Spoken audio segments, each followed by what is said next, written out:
Hello, welcome है एक नए लेक्चर में इस वेव ऑप्टिक्स का। नया लेक्चर के बजाय आप लास्ट लेक्चर बोल सकते हैं इस वेव ऑप्टिक्स का। एक लास्ट टॉपिक जो हम लोग को पढ़ना है इस वेव ऑप्टिक्स में, that is polarisation of light.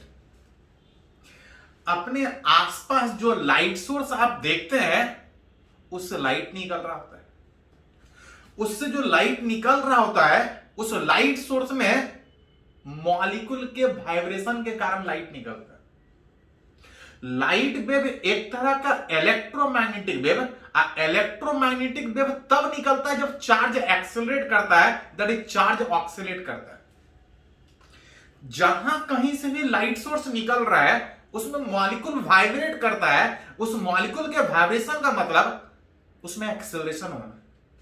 Vibration मतलब कहीं वेलोसिटी बढ़ और घट रहा है, एक्सेलरेशन में।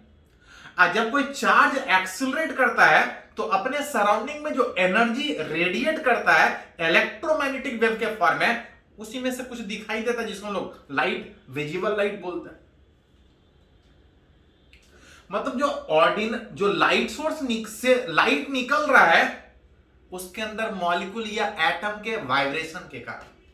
साथ में यह भी सीखा है कि लाइट जिस डायरेक्शन में प्रोपेगेट करेगा उसके साथ उस इलेक्ट्रिक फील्ड एसोसिएट होता है, ऑक्सीलेटिंग इलेक्ट्रिक फील्ड एसोसिएट होता है। और लाइट जिधर भी प्रोपेगेट करता है इलेक्ट्रिक फील्ड ठीक उसके परपेंडिकुलर वाइब्रेट करता है।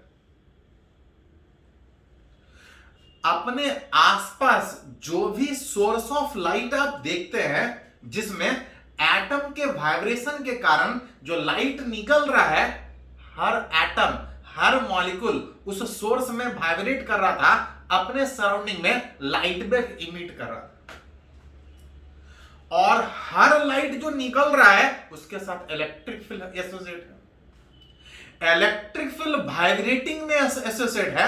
आप वाइब्रेशन में पढ़े थे कि जिस डायरेक्शन में लाइट निकल रहा है इलेक्ट्रिक फील्ड उसके ठीक है परपेंडिकुलर में वाइब्रेट करेगा। उस सोर्स में वैसा वैसा एक एटम नहीं, नंबर ऑफ एटम था। हर कोई लाइट निकाल रहा है वाइब्रेट करके, हर कोई अपने हिसाब से लाइट निकाल रहा है। बस एक ही कंडीशन था कि जिधर भी लाइट जा रहा है इलेक्ट्रिक फील्ड ठीक उसके परपेंडिकुलर। ठीक परपेंडिकुलर का मतलब कि अगर लाइट इधर जा रहा है तो इलेक्ट्रिक फील्ड ये वाला परपेंडिकुलर कि ये वाला परपेंडिकुलर। तो इधर अगर जा रहा है तो ये भी परपेंडिकुलर है, ये भी परपेंडिकुलर है। अगर कोई इलेक्ट्रिक फील्ड इस तरह से वाइब्रेट कर रहा है वो भी परपेंडिकुलर। तो जो अपने आसपास जो आप लाइट सोर्स देखते हैं जिसमें एटम के वाइब्रेशन के कारण जो लाइट निकल रहा है, हर मॉलिक्यूल लाइट निकाल रहा है, चारों तरफ लाइट निकल रहा है। हर लाइट के साथ जो इलेक्ट्रिक फील्ड है सबका एक ही डायरेक्शन में इलेक्ट्रिक फील्ड नहीं, क्योंकि इलेक्ट्रिक फील्ड जो वाइब्रेशन था वो एक ही कंडीशन था कि परपेंडिकुलर। अब उस परपेंडिकुलर में कोई लाइट इधर निकाल रहा तो उसका इलेक्ट्रिक फील्ड ऐसा है, कोई लाइट इधर निकाल रहा तो उसका इलेक्ट्रिक फील्ड ऐसा है, कोई लाइट इधर निकाल रहा तो इलेक्ट्रिक फील्ड ठीक परपेंडिकुलर में कुछ तिरछा इस तरह से चारों तरफ कहीं भी हो सकता है। एंड वैसा लाइट जिसमें लाइट तो निकल रहा है लेकिन हर मॉलिक्यूल अपने हिसाब से इलेक्ट्रिक फील्ड वाइब्रेट करवा रहा है, वैसे लाइट को हम लोग बोलते हैं unpolarised light, which is an ordinary light जो निकल रहा है कहीं से भी, consist of large number of wave emitted by atom या molecule with each having its own orientation of electron। और सारा जो लाइट निकल रहा उस सोर्स से सबका इलेक्ट्रिक फील्ड अपने अपने हिसाब से परपेंडिकुलर में है। आप सारे को अगर मिला के एक साथ सोचे, the collection of these light wave is called as, इसको हम बोलते हैं अनपोलराइज्ड लाइट। जिसको अगर सिंबल में दिखाने का बात करें कि लाइट अगर इस डायरेक्शन में आगे बढ़ रहा है तो इलेक्ट्रिक फील्ड उसके परपेंडिकुलर चारों तरफ कहीं भी ओरिएंट हो सकता है, और उस चारों तरफ में इलेक्ट्रिक फील्ड इस तरह से कहीं भी हो।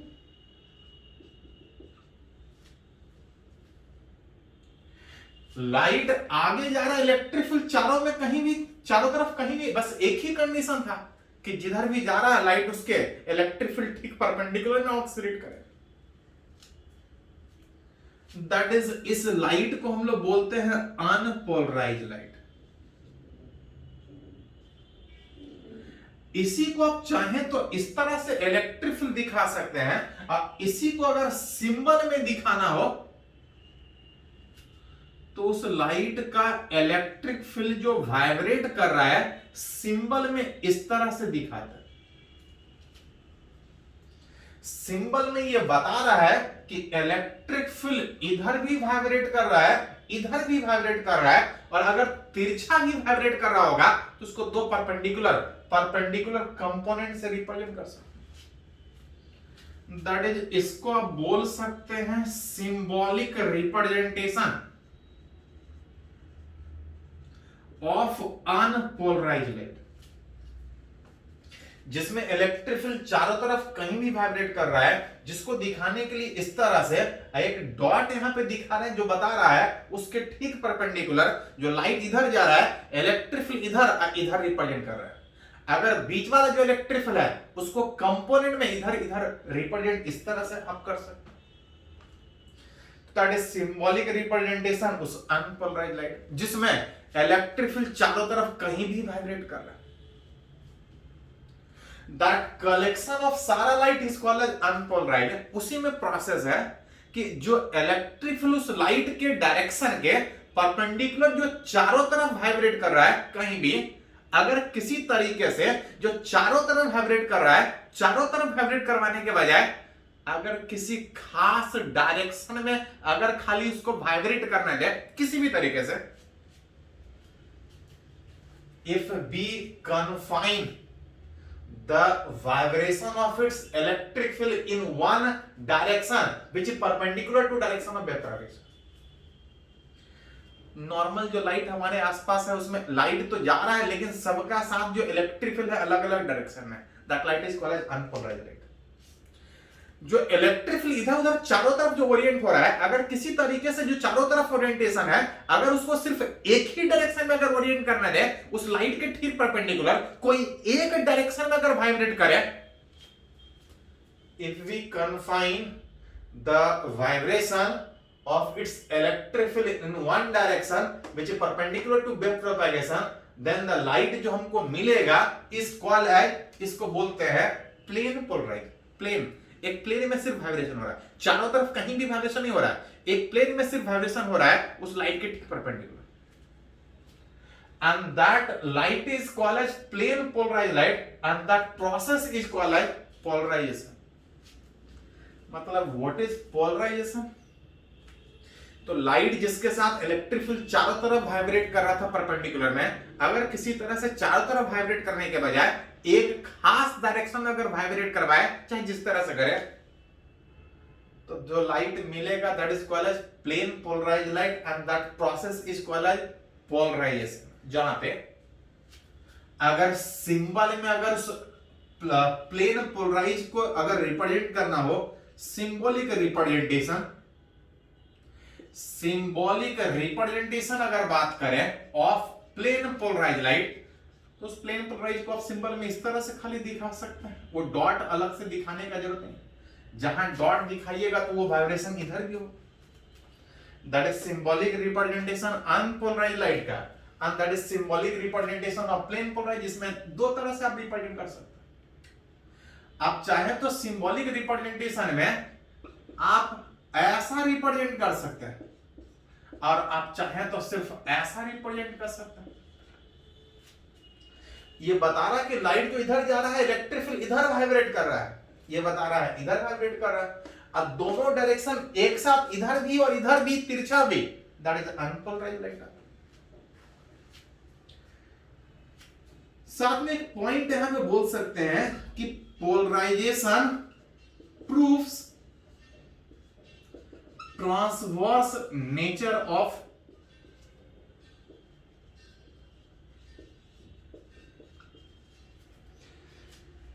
ये जस्ट रिलेट करता है कि इलेक्ट्रिक फील्ड जो वाइब्रेट कर रहा है इलेक्ट्रिक वेव प्रोपैगेशन के परपेंडिकुलर, और ऐसे वेव को हम लोग क्या बोलते हैं, ट्रांसवर्स वेव। तो जिस भी वेव में पोलराइजेशन नेचर है वो प्रूफ कर रहा है वो एक ट्रांसवर्स नेचर है। ट्रांसवर्स वेव, या अगर किसी वेव में ट्रांसवर्स नेचर है तो वो सारा पोलराइजेशन वो परपेंडिकुलर वाला प्रॉपर्टी शो करेगा। अब अभी बात कर रहे थे कि किसी तरीके से जो लाइट अनपोलराइज है उसको प्लेन पोलराइज बनाना, that process is called as polarisation. अतः हम लोग को पढ़ना है कि आखिर जो लाइट अनपोलराइज है वो लाइट प्लेन पोलराइज कैसे होगा, मेथड ऑफ पोलराइजेशन हमको सीखना है। नॉर्मल बुक में अगर बात कीजिएगा तो बहुत सारा मेथड है पोलराइजेशन का, लेकिन जो एनसीईआरटी में दिया है, जो जनरली पूछता है, जो आज तक पूछा गया है, उसमें 3 मेथड, एक है रिफ्लेक्शन, एक है रिफ्रैक्शन, सॉरी स्कैटरिंग, रिफ्रैक्शन भी है, लेकिन जो एनसीईआरटी में दिया है रिफ्लेक्शन से पोलराइजेशन, स्कैटरिंग से पोलराइजेशन, एक और है विच इज पोलराइज्ड मटेरियल से पोलराइजेशन। तो एक एक करके हम लोग बात करेंगे पोलराइजेशन वाला प्रोसेस। सबसे पहले इसको थोड़ा नोट कर लीजिए।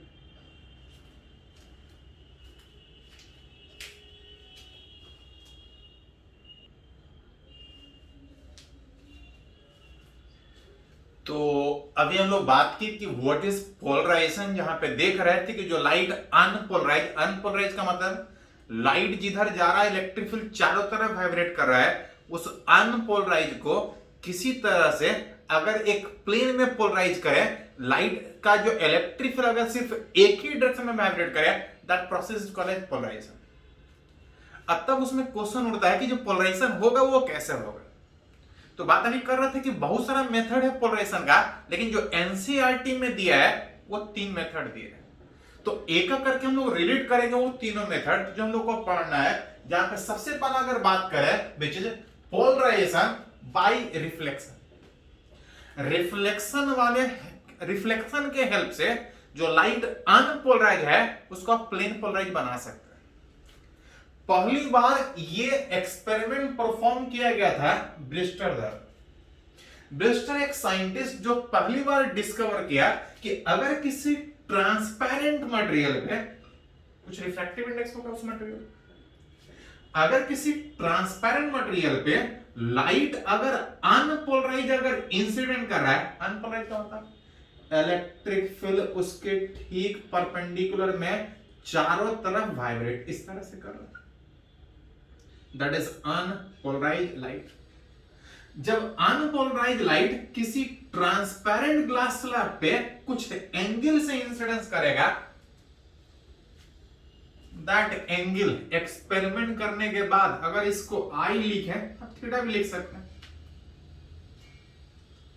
बार बार चीजें को एक्सपेरिमेंट करके ब्रिस्टर पहली बार डिस्कवर करके दिखाया कि अगर लाइट अनपोलराइज लाइट आ रहा है, अगर इतने एंगल पे आ रहा है, इस एंगल को हम लोग बोलते हैं ब्रिस्टर एंगल। बहुत बार ये ऑब्जेक्टिव में सीधा सीधा क्वेश्चन पूछ लेता है, व्हाट इज ब्रिस्टर एंगल? एक ऐसा एंगल जिस एंगल पे अनपोलराइज लाइट आएगा तो लाइट हमको रिफ्लेक्शन में भी मिलेगा और रिफ्रैक्शन में भी मिलेगा। पढ़े हैं कि बाउंड्री कैसा भी जब भी मिलता है तो दोनों मिलता है, लेकिन अगर इतने एंगल पे लाइट अगर आया होगा तो इन रिफ्लेक्शन जो लाइट आपको मिलेगा इट बिकम्स प्लेन पोलराइज। इसका इलेक्ट्रिक फील्ड चारों तरफ कहीं भी वाइब्रेट कर रहा है, लेकिन यहां से जो लाइट रिफ्लेक्ट करके वापस जा रहा है वो सिर्फ एक ही डायरेक्शन में वाइब्रेट करता है। किधर? तो जिस प्लेन में लाइट आ रहा है उसके खाली ठीक परपेंडिकुलर में वाइब्रेट करेगा। बहुत बार तो खाली यही पूछा है कि जो अनपोलराइज लाइट रिफ्लेक्शन में प्लेन पोलराइज है उसका इलेक्ट्रिक फील्ड ऐसा वाइब्रेट करेगा कि ऐसा वाइब्रेट करेगा। तो ये एनसीईआरटी में सीधा सीधा दिए, सीधा पूछ। एडवांस के सिलेबस में है नहीं, जेईई मेन और नीट वाले सिलेबस में, हाँ +2 वाले सिलेबस में जो लाइट रिफ्लेक्ट करके मिल रहा है वो इस डायरेक्शन में सिर्फ इलेक्ट्रिक फील्ड वाइब्रेट करेगा। जिस प्लेन में लाइट आ रहा है उसके ठीक परपेंडिकुलर में इसका इलेक्ट्रिक फील्ड वाइब्रेट करेगा, that is it becomes plane polarised light. और रिफ्रैक्शन में जो लाइट मिल रहा है इट इज पार्शियली, कुछ हिस्सा इसका जो इधर गया है वो वाला पोलराइज होगा, विच इज पार्शियली पोलराइज बोल सकते हैं। या ओवरऑल, ये अभी भी ओवरऑल कुछ हिस्सा पोलराइज हुआ है लेकिन अभी भी ओवरऑल अनपोलराइज ही बोल रहेगा। इसको ऐसी रहने दी अनपोलराइज्ड लाइट, जहां पे इलेक्ट्रिक फील्ड दोनों डायरेक्शन में वाइब्रेट करे।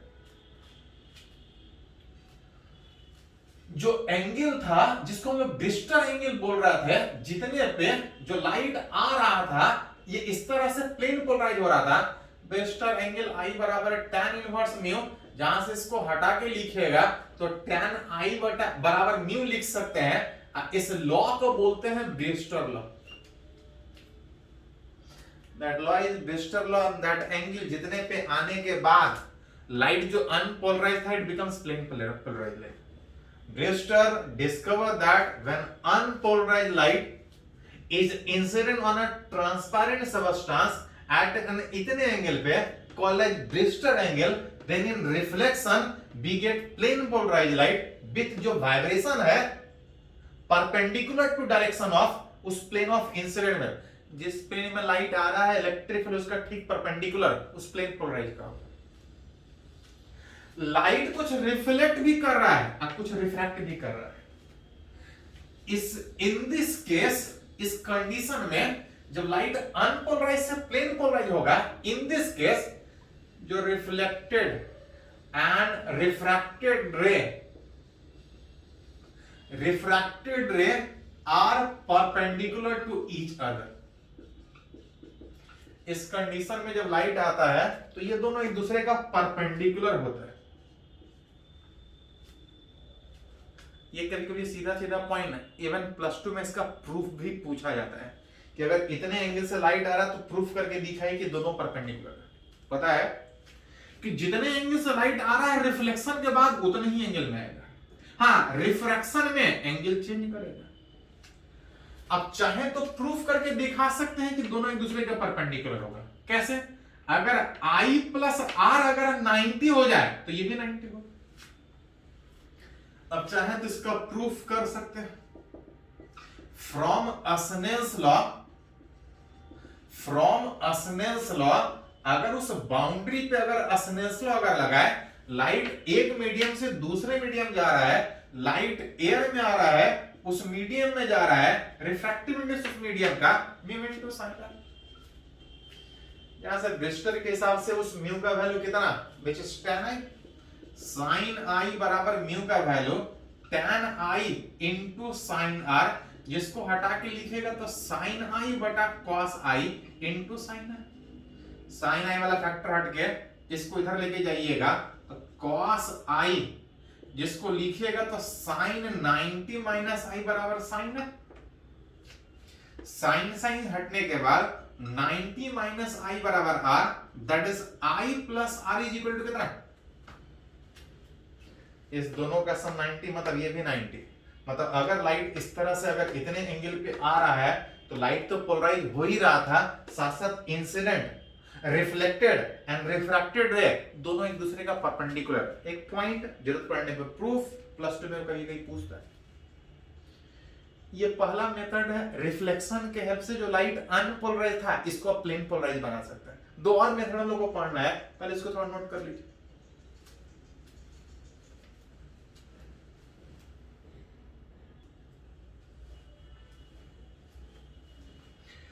तो हम लोग बात कर रहे हैं पोलराइजेशन का कि जो लाइट अनपोलराइज है उसको प्लेन पोलराइज कैसे बनाएं।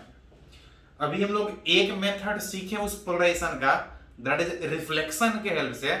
एक और मेथड है पोलराइजेशन का, that is due to scattering. आप स्कैटरिंग के हेल्प से जो लाइट अनपोलराइज है उसको प्लेन पोलराइज बना सकते हैं। पहले तो क्वेश्चन ये होता है कि व्हाट इज स्कैटरिंग। स्कैटर मतलब फैलना।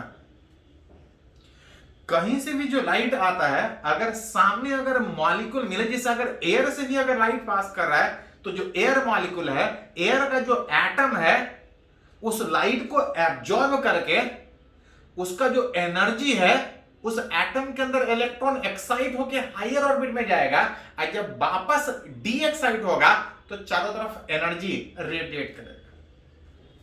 मतलब बोल सकते हैं कि कहीं से भी जो एनर्जी जा रहा है, जब किसी एटम या मॉलिक्यूल पे पड़ेगा तो वो उस एनर्जी को एब्जॉर्ब करके अपने सराउंडिंग में एनर्जी रेडिएट करेगा इलेक्ट्रॉन के हेल्प से, and that process is called as scattering. Scattering When a light is incident on an atom या molecule, the electron absorb the incident light and re-radiate in all directions. Absorb करके उसका electron excite करके higher में जाएगा, और जब वापस lower orbit में आता है, एटॉमिक स्ट्रक्चर में पढ़े होंगे कि एनर्जी दीजिएगा तो इलेक्ट्रॉन एक्साइट करके हायर ऑर्बिट में जाएगा। जब वो इलेक्ट्रॉन वापस डी एक्साइट होता है तो अपने सराउंडिंग में एनर्जी जो रिलीज करता है वही स्कैटर करेगा। मतलब स्कैटरिंग का मतलब मॉलिक्यूल एटम एनर्जी एब्जॉर्ब किया और फिर से रेडिएट चारों तरफ, अंदर प्रोसेस इज कॉल्ड, उसको बोलते हैं स्कैटर। उस स्कैटरिंग के हेल्प से जो लाइट अनपोलराइज है इसको प्लेन पोलराइज बना सकते हैं, लेकिन उस एक आध पॉइंट और है उस स्कैटरिंग में। एक लॉ है जिसको हम लोग रेलिक्स लॉ बोलते हैं कि किसी मॉलिक्यूल द्वारा जो स्कैटरिंग हो रहा है, मॉलिक्यूल का साइज पे जो डिपेंड करता है, साथ साथ एक और फैक्टर कि जो लाइट आ रहा है वेवलेंथ जितना कम होगा वो मॉलिक्यूल एब्जॉर्ब करके री रेडिएट उतना ज्यादा करेगा। अगर किसी लाइट का स्कैटरिंग का बात करें तो बाकी सारे फैक्टर के साथ साथ एक और फैक्टर पे डिपेंड करता है। बाकी सारा फैक्टर मतलब कौन सा मॉलिक्यूल एब्जॉर्ब किया, उसका एटम का साइज कैसा है, तो वो हम लोग रिलेटिविटी वहां पे बात नहीं करेंगे। हाँ, एक जो पढ़ना है कि जो स्कैटरिंग होता है वो इस बात पे भी डिपेंड करता है कि कौन से कलर के स्कैटरिंग का बात है। And a scattering of light is inversely proportional to wavelength के पावर 4, मतलब जितना कम वेवलेंथ एटम उस लाइट को उतना ज्यादा स्कैटर, ज्यादा फैला। And that law is called as Rayleigh's law. Lesser the wavelength, greater will be a scattering of that light. जितना वेवलेंथ ज्यादा होगा लाइट उतना कम स्कैटर करेगा। इसी रीजन के कारण जो रेड सिग्नल है, जो रेड लाइट है, हम लोग डेंजर सिग्नल के रूप में यूज करते हैं। अगर कहीं डेंजर का सिग्नल दिखाना हो तो हम लोग रेड यूज करते हैं। रेड क्यों यूज करते हैं उसका भी एक रीजन। एक्चुअली रेड कलर का वेवलेंथ विजिबल रीजन में सबसे ज्यादा होता है, और वेवलेंथ सबसे ज्यादा होने के कारण मॉलिक्यूल जो किसी मीडियम में एक जगह से जब दूसरी जगह जाएगा तो वह स्कैटर सबसे कम करेगा। स्कैटर कम होने के कारण, फैलना कम होने के कारण यह बहुत दूर तक जा पाएगा। बहुत दूर से भी इसको आप आसानी से डिटेक्ट कर सकते हैं। Which red light is used as signal of danger due to less scattering, क्योंकि उसका वेवलेंथ ज्यादा। स्काई ब्लू कलर दिखाई देता है, क्यों? That is again due to a scattering. सन से जो लाइट आता है that is white light. Air molecule के ऊपर जब पड़ता है तो सारा कलर वो स्कैटर करेगा। जिसमें याद कीजिए विजिबल वाला लाइट में वायलेट का सबसे कम वेवलेंथ, रेड का सबसे ज्यादा। जो प्रोसेस था वायलेट, इंडिगो, ब्लू, एक्चुअली उस पूरे लाइट में, उस व्हाइट लाइट में जो वेवलेंथ 400 नैनोमीटर से 700 नैनोमीटर होता है उसमें ब्लू का रेंज सबसे ज्यादा होता है। मतलब सबसे ज्यादा वेवलेंथ के कॉरस्पॉन्डिंग, इतने वेवलेंथ में सबसे ज्यादा वेवलेंथ के कॉरस्पॉन्डिंग आपको ब्लू कलर दिखाई देता है। सबसे कम वेवलेंथ वायलेट का वो सबसे ज्यादा स्कैटर करेगा, लेकिन उसका नंबर कम होता है। अब ब्लू कलर का नंबर ज्यादा होने के कारण वो थोड़ा सा कम भी स्कैटर करेगा, लेकिन उसका नंबर ज्यादा होने के कारण जब लाइट स्काई में एयर मॉलिक्यूल के ऊपर जब सनलाइट पड़ता है तो स्काई हमको ब्लू कलर दिखाई देता है। That is due to scattering. Blue का स्कैटरिंग वायलेट से कम होगा, लेकिन इसका नंबर ज्यादा होने के कारण वो ज्यादा इफेक्टिव होता है। Which is blue color of a sky is also due to a scattering. ये तो सारा हम लोग बात की कि what is a scattering, लेकिन हम लोग स्कैटरिंग नहीं बात करना चाह रहे थे। हम लोग बात करना चाह रहे थे पोलराइजेशन। हम लोग बात करना चाह रहे थे कि स्कैटरिंग के हेल्प से लाइट को कैसे पोलराइज किया जाए।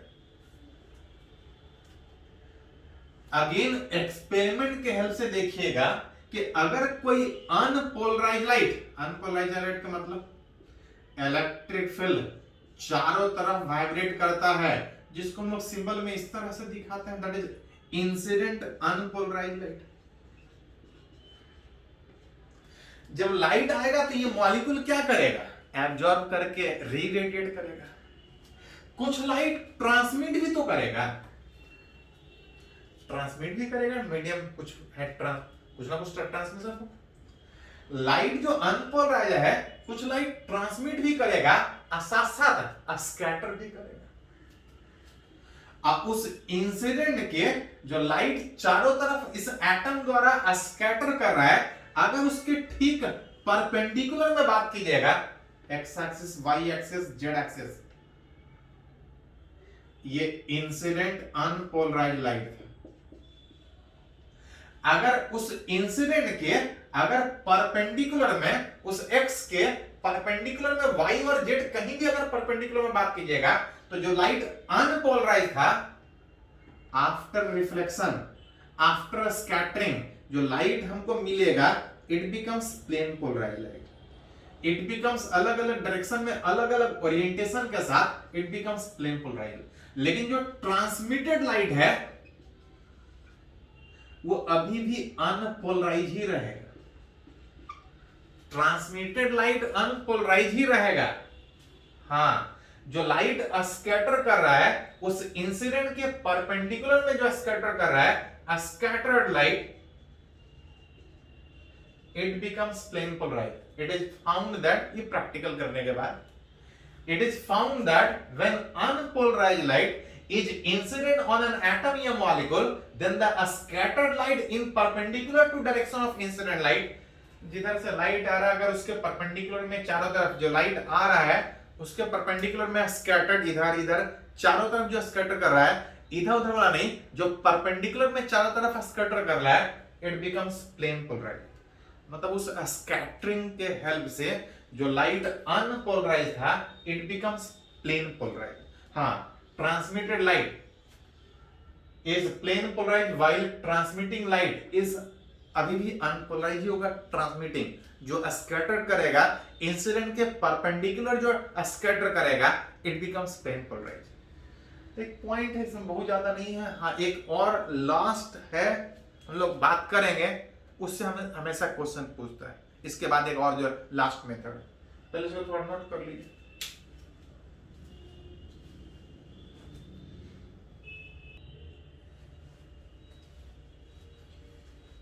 तो एक लास्ट मेथड जो हम लोग को पढ़ना है इस पोलराइजेशन में, विच इज थ्रो पोलराइड। एक मटेरियल, पोलराइड एक मटेरियल जिसके हेल्प से जो लाइट अनपोलराइज है उसको प्लेन पोलराइज कर सकते हैं। एक्चुअली पोलराइड एक मटेरियल है जिसमें कुछ ऑर्गेनिक मॉलिक्यूल से बना होता है। ऑर्गेनिक मॉलिक्यूल से कुछ इस तरह से बना होता है।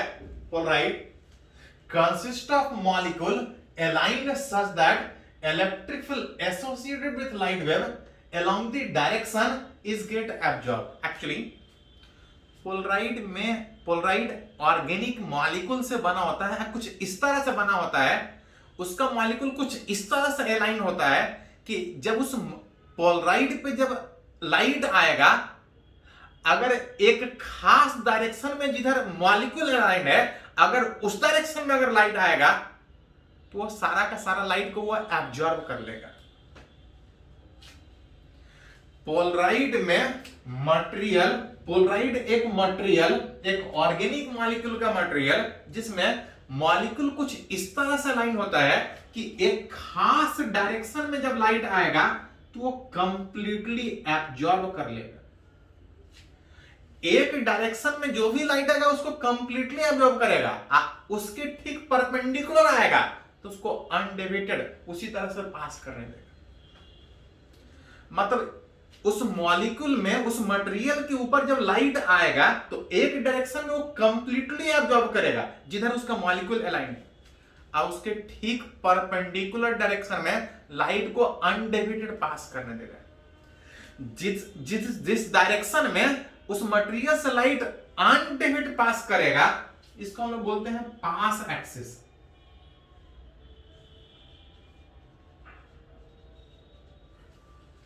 पास एक्सिस मतलब वो डायरेक्शन जिधर से लाइट अनडिवाइडेड पास कर रहा है, आप उसके ठीक परपेंडिकुलर में बात कीजिएगा, मॉलिक्यूल उसी डायरेक्शन में उसके अंदर अलाइन होता है, आप उस डायरेक्शन में जब लाइट आएगा तो वो कंप्लीटली एब्जॉर्ब होगा।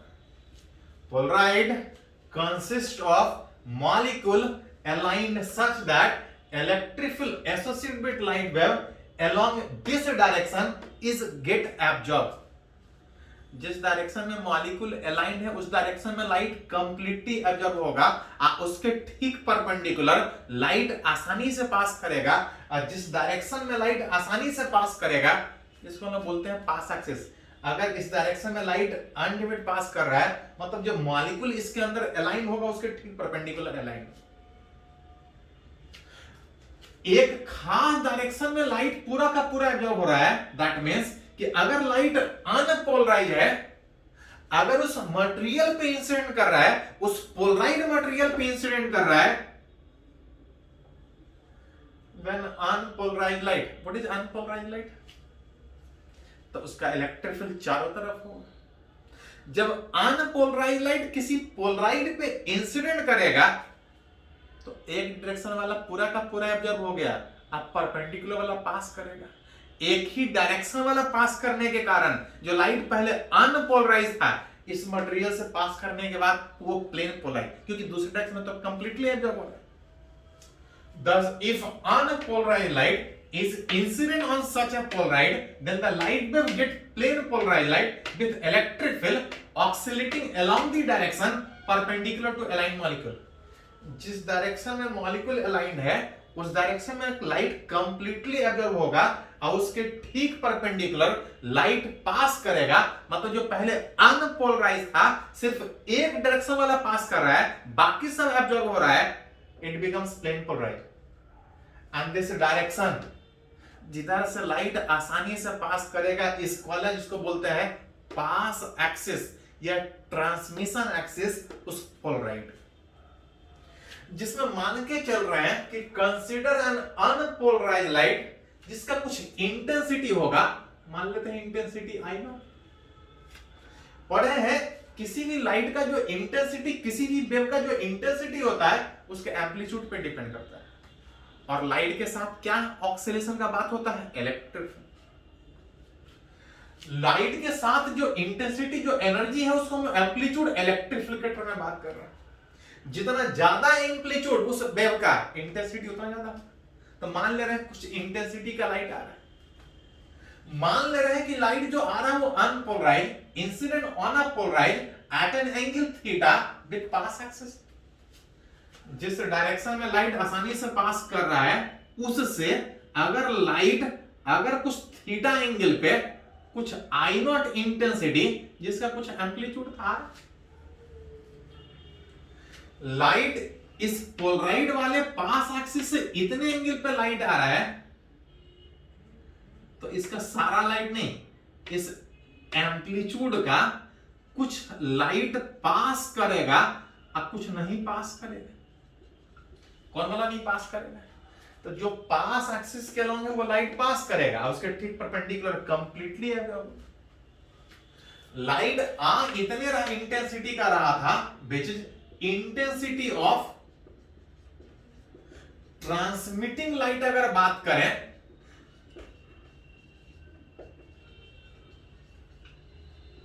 उस पोलराइड से पास करने के बाद जो लाइट ट्रांसमिट कर रहा है, अगर उसके इंटेंसिटी का बात करें तो इंटेंसिटी डिपेंड कर रहा था एम्पलीट्यूड पे,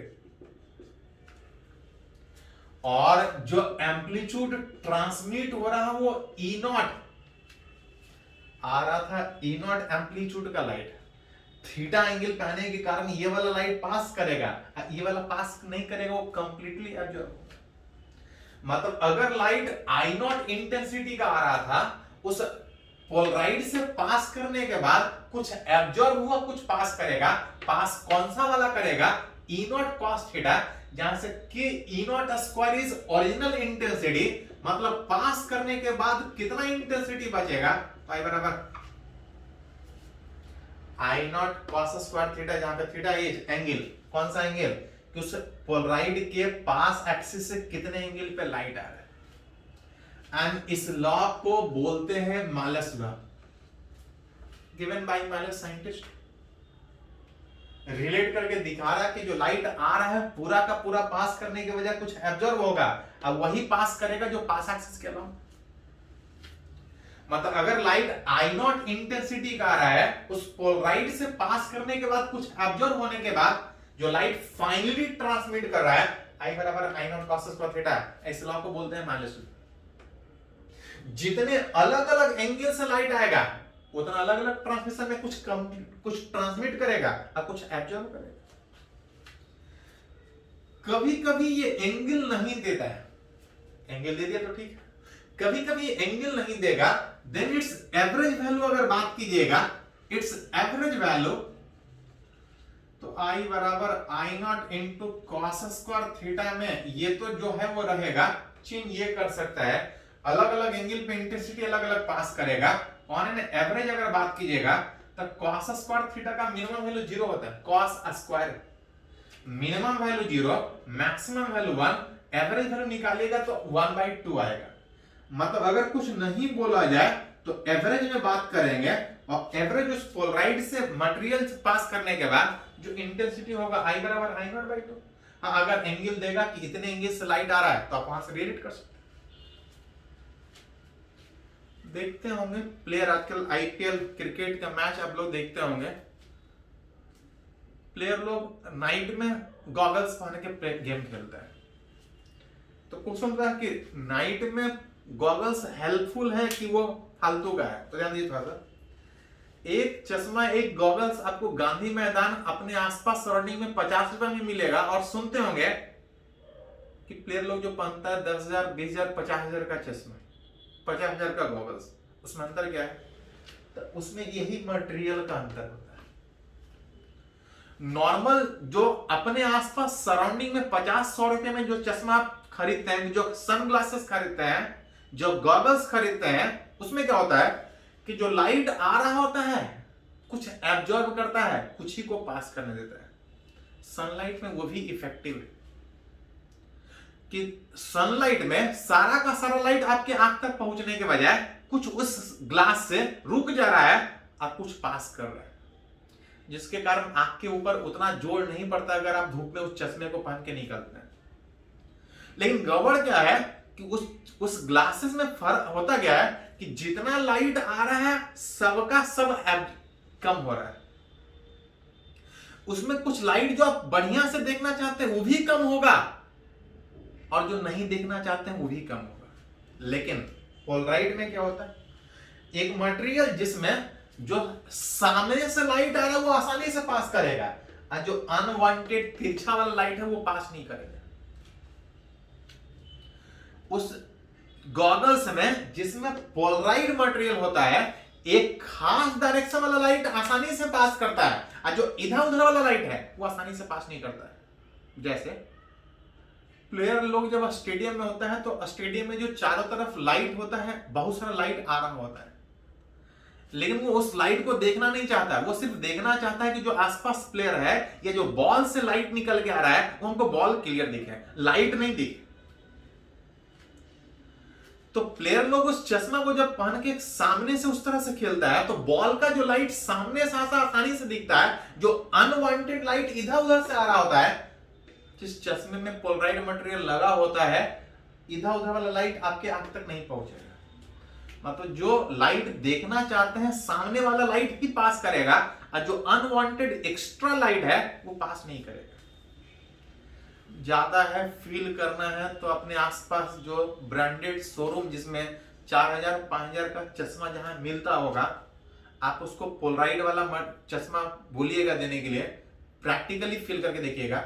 जैसे कभी कभी देखते होंगे कि जब आप फ्लोर देखते हैं अपने आसपास, जब फर्श देखते हैं, थोड़ा साइनी सरफेस होता है, अगर घर में टाइल्स लगा होगा साइनी सरफेस होता है, तो जब फ्लोर देखते हैं तो फ्लोर तो दिखता ही दिखता है, हो सकता है आपके रूम का लाइट का इमेज उसमें दिख रहा हो, आप फ्लोर दिखना चाह रहे हैं, लाइट का इमेज उस फ्लोर में नहीं देखना चाह रहे। अगर नॉर्मल आंख से देखिएगा तो फ्लोर भी दिखेगा और उस लाइट का इमेज भी दिखेगा उस फ्लोर में। लेकिन अगर पोलराइड वाला सनग्लासेस पहन के देखिएगा, फ्लोर देखना चाहेगा तो सिर्फ फ्लोर दिखेगा, उस लाइट का इमेज उस सरफेस में नहीं दिखेगा। तो ये प्रैक्टिकली फील करने वाला बात है, जो अपने सराउंडिंग में खरीदने का जरूरत नहीं है, बस जाके उस शोरूम में बोलिए कि मेरे को पोलराइड वाला चश्मा चाहिए, पहन के फील कीजिए कि क्या अंतर। एक हाँ डायरेक्शन वाला सीधा सीधा पास करेगा, इधर उधर वाला आने में ये वाला पास करेगा, इधर एब्जॉर्ब करेगा, मतलब अनवांटेड लाइट रेड्यूस हो जाएगा। मतलब चाहते हैं कि अनवांटेड लाइट अगर घट जाए तो इस पोलराइड के हेल्प से आप कम कर सकते हैं। कौन से रूल से? तो इस रूल के हिसाब से। यार न्यूमेरिकली भी इससे पूछता है, एडवांस में सिलेबस में तो है नहीं, जेई मेन या नीट में पूछता है। एक आप न्यूमेरिकली बात करेंगे, पहले इसको थोड़ा नोट कर लीजिए।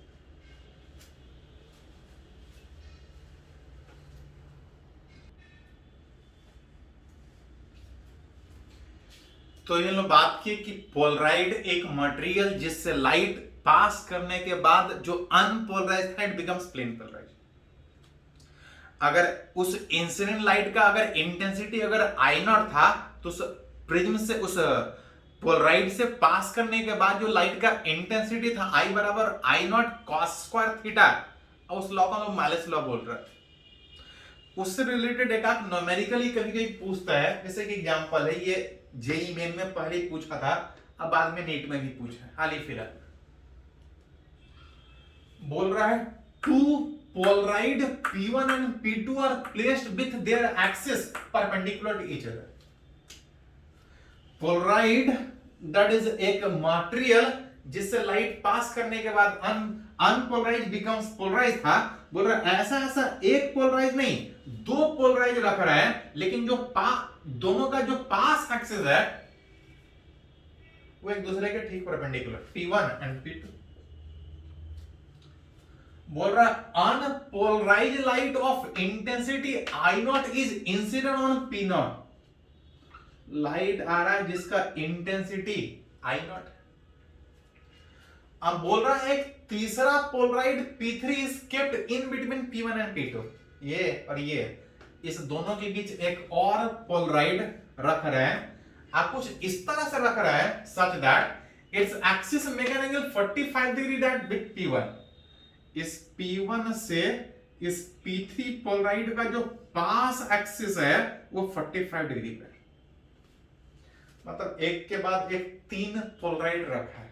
अतः आपसे पूछ रहा है कि अगर उस इंसिडेंट लाइट का अगर इंटेंसिटी अगर आई नॉट पहले P1 से पास करेगा, फिर P3 से पास करेगा, फाइनली P2 से पास करने के बाद जो इमर्ज करेगा उस ट्रांसमिटेड लाइट थ्रू P2, पूछ रहा है इंटेंसिटी कितना हो।